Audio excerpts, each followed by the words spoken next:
নমস্কার, আমি রূপসী হালদার। আজকে আবার চলে এসেছি একটি নতুন পর্ব নিয়ে। পড়ছি আমি তোমার সাথে থেকে। এখন রয়েছেন সালমা চৌধুরী, পর্ব 27। সবাই চলে যাচ্ছে নিজস্ব গতিতে। মাঝখানে কেটে গেছে বেশ কিছুদিন। আবিরের ব্যস্ততম দিন কাটছে। এক সপ্তাহে নির্বাচন। তানবীরেরও ব্যস্ততা বেড়েছে 3 গুণ। নির্বাচনের কাজে এতটাই ব্যস্ত, কখনো রাত 2টা কি 3টায় বাসায় ফেরে, কখনো বা ফেরেও না। নিজস্ব বাইক থাকাতে এখন তেমন একটা সমস্যা হচ্ছে না। বাইক কেনার পর বাসায় টুকিটাকি সমস্যা হলে সব কিছু আবিরই সামনে নিয়েছে। আগামী মাসে ঢাকা বিশ্ববিদ্যালয়ে অ্যাডমিশন টেস্ট, তাই কিছুদিন পর মেডিকেল পরীক্ষা। কোচিংয়ের ক্লাস শেষ, এখন শুধু মেডিকেল টেস্ট পরীক্ষা চলছে। 10টা থেকে 12টা পর্যন্ত কোচিংয়ের পরীক্ষা হয়। পরীক্ষার পড়া, জান্নাতাপুর পড়া, তার সাথে নিজস্ব পড়ার চাপ তো আছেই। তবে সব কিছুর মাঝে আবির ভাই যেন মেঘের সমস্ত পৃথিবী ঘিরে রয়েছে। সকাল আর রাতের ব্যালকনিতে দাঁড়িয়ে থাকা আবির ভাইকে দেখা এখন মেঘের অভ্যাসে পরিণত হয়ে গেছে। শুক্রবারটা শুধু ব্যতিক্রম। তবে শুক্রবার মেঘ নাস্তা খেতে যাওয়ার আগে চুপি আবির ভাইয়ের দরজা পর্যন্ত এসে আবির ভাইকে দেখে যায়। ধরা পড়ার ভয়ে রুমের ভেতরে ঢুকে থাকে না। আজ আবিরের অফিসে মিটিং আছে। রেডি হয়ে কোনো রকম হালকা নাস্তা করেই বেরিয়ে পড়েছে। প্রথমে বাবার অফিসে কাজ করতে হবে। 12টায় মিটিং টাইম রয়েছে। 11:50 নাগাদ আবির নিজের অফিসে পৌঁছেছে। রাকিবের পার্সেলের সমস্যার জন্য এখনো অফিসে আসতে পারেনি। আবির রাকিবকে কল দিয়ে জিজ্ঞাসা করছে, ওই তুই, আমি কি ওয়েট করবো নাকি মিটিং শুরু করব? রাকিব জ্যামে আটকে আছে। ঢাকা শহরের জ্যাম মানে লাগছে তো লাগছেই, শেষ আর হবে না। রাকিব ঠান্ডা কণ্ঠে বলল, তুই শুরু কর, আমি কাছাকাছি আসতেছি। আবির আর কথা বাড়ায় না। জাস্ট 12টায় মিটিং শুরু করেছে। 2 মিনিট হয়নি কথা শুরু করেছে। এর মধ্যে টেবিলে রাখা মোবাইল ফোন ভাইব্রেশন হচ্ছে। বিরক্তিতে কপাল কুঁচে ফোনের দিকে তাকাতে রীতিমতো আশ্চর্য হয়ে গেল। আকাঙ্ক্ষিত নাম্বার থেকে অনাকাঙ্ক্ষিত সময়ে কল এসেছে। সহসা আবিরের ঠোঁট হাসি ফুটে ওঠে। সামনে বসে থাকা স্টাফরা অবাক চোখে সেই হাসি দেখছে, কারণ এই মানুষটা অফিসে থাকাকালীন ভুলে করেও হাসে না, প্রয়োজন ছাড়া কারোর সাথে কোনো কথা বলে না। গোমরামুখ মানুষের হাসি এত সুন্দর হয় তা তাদের জানা ছিল না। আবির ফোন হাতে নিয়েই ফোনের স্ক্রিনের নাম ভেসে উঠেছে, হৃদয়হরণী। সাথে একটা হাস্যোজ্জ্বল ছবি। নাম্বারটা আরও 1 বছর আগেই সেভ করা ছিল আবিরের ফোনে, কিন্তু এই প্রথমবার কল এসেছে। আবির সবার উদ্দেশ্যে এক্সকিউজ মি বলে কলটা রিসিভ করে। বুকের ভেতর হৃদয়টা খুশিতে ধুকপুক করছে। আবির কিছু বলার আগে ওপাশ থেকে কান্নার শব্দ ভেসে আসলো। 1 সেকেন্ডে আবিরের হাসি গায়েব হয়ে গেছে। বুকের ভেতরটা মোচড় দিয়ে উঠেছে। ফোনের ওপাশ থেকে কান্নাজড়িত কণ্ঠে ডাকলো, আবির ভাই। এটাকে আবিরের হৃদয় ভেঙে চূর্ণ বিচূর্ণ হয়ে যাচ্ছে। কপাল কুঁচকে পুরো কণ্ঠে জিজ্ঞাসা করল, কি হয়েছে তোর? কান্নার তোপে কথা বলতে পারছে না, ঘন ঘন শ্বাস নিচ্ছে। আবির পুনরায় ডাকলো, এই মেঘ, কি হয়েছে তোর? মেঘ কোনো রকমে বলল, একটা ছেলে আমার হাত ধরে। এতটুকু বলতেই আবার কান্নায় শুরু করে দিয়েছে। আবিরের বুকের ভেতর তাণ্ডব চলছে। তীব্র যন্ত্রণা শুরু হয়েছে বুকে। সেই যন্ত্রণা বুক খুঁজে বেরিয়ে আসতে চাইছে। হৃদয়ের তোড়পাড়, চোখে ভাসতে সময় লাগেনি বেশি। চোখের বর্ণ পরিবর্তন হতে শুরু করেছে। কড়িকের ব্যবধানে রক্তবর্ণ ধারণ করেছে চোখ। রুমে 3টা এসি চলছে। তারপর আবির ঘেমে একাকার হয়ে যাচ্ছে। আবির উদ্গৃত কণ্ঠে প্রশ্ন করল, কোথায় আছিস? মেঘ কাঁদতে কাঁদতে জায়গার নাম বলল। আবির কণ্ঠ শান্ত করে বলল, আমি আসছি এখন। Meeting of. কথাটা বলি আবির ভীষণ তাড়াহুড়োতে মিটিং রুম থেকে বেরিয়ে গেছে। সবাই আশ্চর্য মনে গেছে। আবিরের চোখ টকটকে লাল হয়ে গেছে। পরনের ব্লেজার খুলে নিজের রুমের দরজা থেকে ভেতরে ছুঁড়ে ফেলে বের হয়ে যাচ্ছে। আবিরের পিএস ছুটে এসে ডাকছে, কোথায় যাচ্ছেন স্যার? আজকের মিটিংটা অনেক গুরুত্বপূর্ণ। আবির অগ্নিদৃষ্টিতে চেয়ে বলে, আমার যাওয়াটা এর থেকে অনেক বেশি দরকার। আটকেও না আমায়। কথার রাগের তীব্রতা স্পষ্ট। পিএস চিন্তিত স্বরে বলল, স্যার, এখানে একটু পরে গেলে হতো না? অথবা অন্য কেউ গেলে মিটিংটা আপনি করতে পারতেন। আবির রাগান্বিত কণ্ঠে হুঙ্কার দিয়ে বলল, কার বুকে এত সাহস যে আমার কলেজে হাত দিছে? ওই কুত্তার বাচ্চারে না মারলে আমার শান্তি হবে না। এরপর রাকিব অফিসে ঢুকেছে। আবির চিৎকার শুনে ছুটে আসছে। আবিরের এত ভয়ঙ্কর রূপ দেখে ভীত স্বরে প্রশ্ন করল, মেঘের কিছু হয়েছে? আবির কোনো কথা না বলে রেগে কটমট করতে করতে চলে যাচ্ছে। রাকিব পেছন দিকে ডেকে বলল, আমি কি যাবো তোর সঙ্গে? আবির শক্ত কণ্ঠে বলল, লাগবে না। আবির এক প্রকার দৌড়ে বেরিয়ে গেছে অফিস থেকে। রাকিব এবার পিএসের দিকে চেয়ে শুধালো, কি হয়েছে? ছেলেটা শান্ত স্বরে বর্ণনা করল।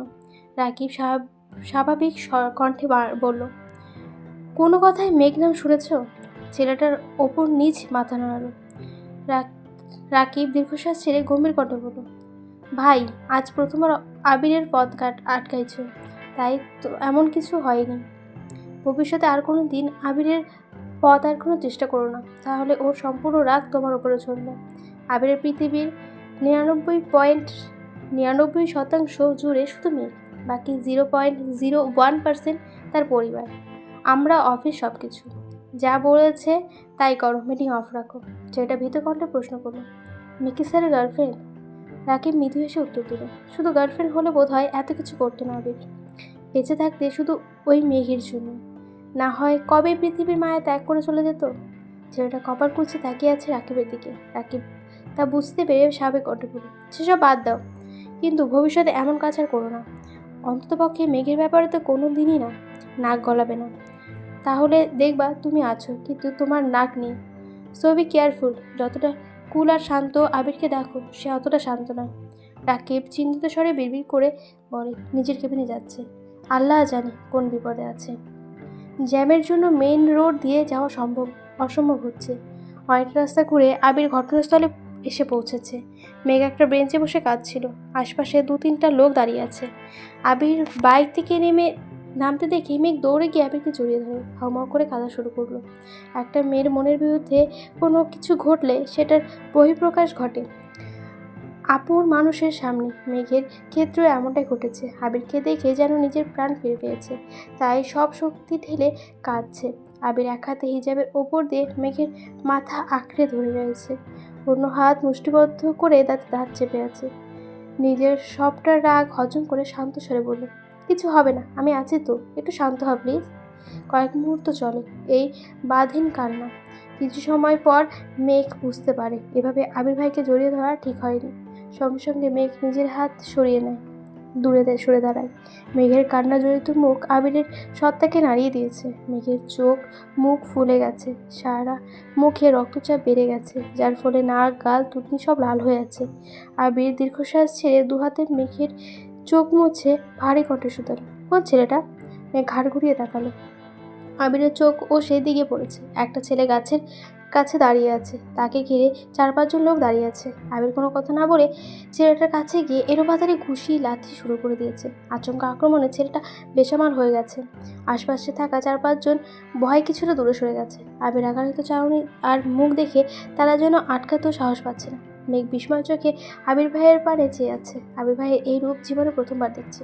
বাসায় কয়েকবার শুনেছে আবির ভাই মারপিট করেছে, কিন্তু আজ তার নিজের চোখে দেখেছে। থরথর করে কেঁপে উঠেছে অষ্টদোষীর দেহ। ছেলেটা নাক মুখ দিয়ে রক্ত গড়িয়ে পড়ছে, কিন্তু আবির 1 সেকেন্ডও থামছে না। ছেলেটা প্রথম কয়েকবার আটকানোর চেষ্টা করলেও এখন আর নিথর দেহ পড়ে রয়েছে। একসময় পুলিশের গাড়ি এসে থামে। 2 জন কনস্টেবল গাড়ি থেকে নেমে দ্রুত এসে আবিরকে আটকানোর চেষ্টা করে।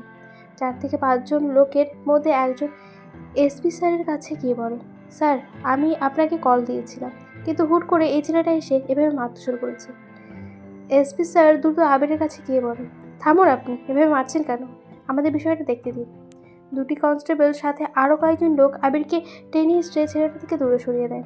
এমপি স্যার ছেলেটাকে একটু দেখে তারপর আবার দিকে তাকায়। সঙ্গে সঙ্গে কপাল কুঁচে প্রশ্ন করে, তুমি ইকবালের ভাইবো না? আবির তখন রাগে ফুঁসছে, তাতে দাঁত চেপে রাগ হজম করার চেষ্টা করছে। তার সাথে ঘন ঘন নিঃশ্বাস নিচ্ছে। এসপির কথা শুনে ওনার দিকে তাকে রাগান্বিত কণ্ঠে বলল, জি। এমপি এবার স্বাভাবিক কণ্ঠে জিজ্ঞাসা করছে, তুমি বিদেশে ছিলে না গত বছর? আবিরই তো তোমার নাম, তাই না? আবির কপাল কুঁচকিয়ে পুনরায় উত্তর দেয়, জি। এসপি মৃদু হেসে বলে, আমি ইকবালের কলেজের ফ্রেন্ড। ছোটবেলায় আমাদের বাসায় অনেক দিন গিয়েছে। এখনও ইকবালের সাথে মাঝে মাঝেই কথা হয় আমার। তা তুমি এই ছেলেকে এভাবে মারছিলে কেন? আবির ঘাড় ঘুরিয়ে মেঘের দিকে তাকায়। মেঘ নিশ্চুপ পাইপের পাশে দাঁড়িয়ে বৃহৎ চোখে চেয়ে আছে। শরীরের কম্পন তখনও তীব্র। আবিরের সাথে সাথে এসপিও ঘাড় ঘুরিয়ে তাকানো মেঘকে। আশেপাশের লোক বলছে, স্যার, এই মেয়েটার সাথে অসভ্যতা করেছে এই ছেলেটা। এসপি আবিরের দিকে চেয়ে জিজ্ঞাসা করলো, তোমার বোন? আবির মেঘের দিকে চেয়ে উত্তর দিল, চাচাতো বোন। এসপি একবার ছেলেটাকে দেখেছে, আশেপাশের মানুষের কথা শুনেছে। এরপর আবিরকে কিছুটা সরিয়ে সাইডে নিয়ে বলল, তোমরা আমার পরিচিত। আমি চাই না এ বয়সে তোমরা কোনো কেসে ফেসে যাও। সামনে তোমাদের ভবিষ্যৎ আছে। আর ওরা নেশাখোরের, ওদের বড় বড় লোক আছে। আমরা এই গ্যাংটা ধরার চেষ্টা করছি, তাদের ধরতে পারলে এরা কিছুই না। তাই বলি তুমি তোমার বোনকে নিয়ে চলে যাও, বিষয়টা আমি দেখছি। আবির কথাগুলো শুনলো, দু হাত এখনো মুষ্টিবদ্ধ করে কটমট করছে। বুঝতে পারলো এখানে কিছু বলে লাভ হয়নি, তাই কথা না বলেই মেঘের কাছে চলে গেছে। এসপি আর দুজন কনস্টেবল আহত ছেলেকে নিয়ে থানায় চলে যাচ্ছে। আবির এলোমেলো চুল, ভেজা শার্ট শরীরের সাথে চেপে আছে, চোখ মুখে ঘাম আর রাগ দুটোই জলজল করছে, চোখ এখনো লাল রং হয়ে আছে। কয়েক সেকেন্ড মেঘের কাঁপাকাঁপি দেখে আবির চলে গেল। দোকান থেকে একটা পানির বোতল কিনে নিজের চোখে মুখে পানি দিল, সাথে মাথায় কিছুটা পানি ঢেলে রাগ কমানোর চেষ্টা করছে। মেঘের কাছে গিয়ে তপ্তস্বরে বলল, নে পানি খা। মেঘ আবিরের দিকে চেয়ে কাঁপা কাঁপা হাতে বোতলটা নিল। আবিরের চুলের পানি মুখে পড়েছে, মুখ থেকে পানি শরীরে নিচে টুকটুক করে পড়ছে। মেঘ নির্বোধের ন্যায় চেয়ে আছে। আচমকা আবির একটু নিচু হয়ে মেঘের ওড়নায় মাথা টেনে নিজের চোখ মুখগুলো মুছে নিল। আবিরের এমন কাণ্ডে মেঘ যেন আশ্চর্য মনে গেল। আবির চোখ মুছে পুনরায় মেঘের দিকে চেয়ে শান্ত কণ্ঠে বলল, মনে কর তুই কিছু দেখিসনি, এখন একটু পানি খা। মেঘ টকটক করে কিছুটা পানি খেয়ে দীর্ঘশ্বাস ফেলল।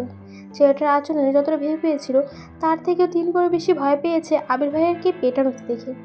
তখনও রাকিব কল করেছে। আবির কল রিসিভ করে ঠান্ডা কণ্ঠে বলল, বল। রাকিব চিন্তিত স্বরে শুধালো, ঝামেলা কি বেশি? আমি রাসেলকে আসবো? আবির ভারী কণ্ঠে বলল, না আসতে হবে না, আমি চলে আসবো। রাকিব, তাহলে মিটিংটা রাখবো? আবির মেঘের দিকে চেয়েও 2 সেকেন্ড ভেবে জানালো, হ্যাঁ আসছি আমি। রাকিব চিন্তিত স্বরে পুনরায় প্রশ্ন করলো, মেঘ কোথায়? আবির জবাব দিল, আছে এখানে। রাকিব মৃদু কণ্ঠে উত্তর করলো, মেঘকে নিয়ে আসবে অফিসে? আবির, হ্যাঁ রাখছি বলে কল কেটে দিল। আবির ফোন পকেটে রাখতে রাখতে স্বভাব সুলভ ভারী কণ্ঠ শুধালো, এখন বাসায় না গেলে কি খুব সমস্যা হবে? আমার একটা মিটিং আছে, মিটিং শেষ করে তোকে বাসায় নিয়ে আসলে চলবে? মেঘ ঘাড় কাত করে সম্মতি দিল। তারপর অফিসের দিকে রওনা হলো। অফিসের গেটের সামনে আসতে রাকিব আর রাসেল একটা তাজা ফুলের তোড়া নিয়ে হাজির হলো। মেঘের দিকে চেয়ে তোড়া এগিয়ে দিয়ে হাসি মুখে রাকিব বলল, ওয়েলকাম ম্যাডাম।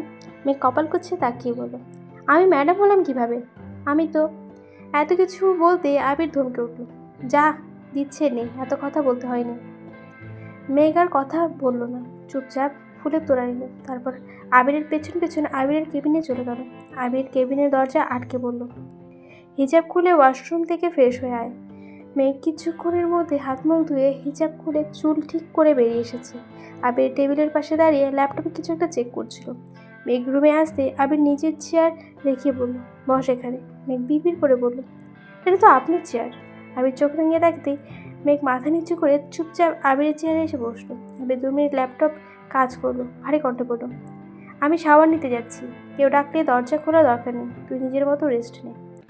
আবির 5 মিনিটে শাওয়ার নিয়ে কোমরে টোয়াল জড়িয়ে ওয়াশরুম থেকে তাড়াহুড়ো করে বেরিয়েছে, চোখ মুখে চিন্তার ছাপ। আচমকা আবিরকে এভাবে দেখে মেঘের বুকটা কেঁপে উঠল।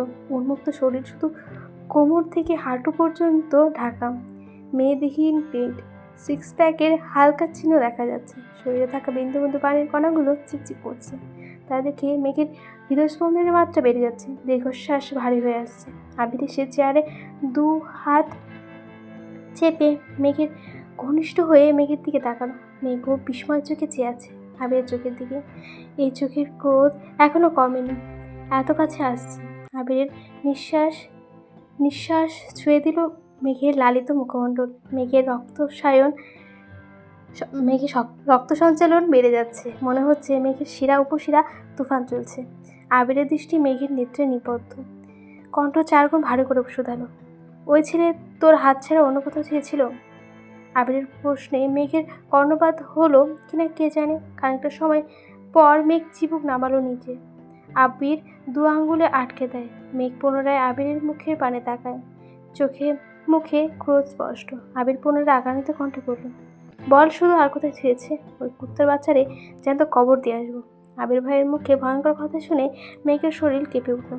ঢোক গিলে কাঁপা কাঁপা কণ্ঠে বলল, আর কোথাও ছুঁয়নি। আবির ভারী কণ্ঠে প্রশ্ন করল, সত্যি তো? মেঘ আস্তে করে বলল, সত্যি। এর মধ্যে দরজায় রাসেল ডাকছে। আবির মিটিংয়ের সময় হয়ে যাচ্ছে। আবির এবার দীর্ঘশ্বাস ছেড়ে মেঘের থেকে দূরে সরে দাঁড়ালো। টেবিলের ওপর রাখা ফোনে টাইম দেখে নিল। একটা শার্ট আর প্যান্ট পরে রেডি হয়ে চলে যাচ্ছিল। দরজা পর্যন্ত গিয়ে থমকে দাঁড়ালো। মেঘের দিকে চেয়ে বলল, দরজাটা ভেতর থেকে বন্ধ করে রাখ। কফি আর নাস্তা দিতে বলে যাচ্ছি। দরজার থেকেই নিবি, কেউ ভেতরে যেন না ঢোকে। আমি মিটিং শেষ করে আসছি। আবির চলে গেছে। কিছুক্ষণের মধ্যে আবিরের পিএস কিছুটা খাবার আর 1 কাপ কফি নিয়ে এসেছে।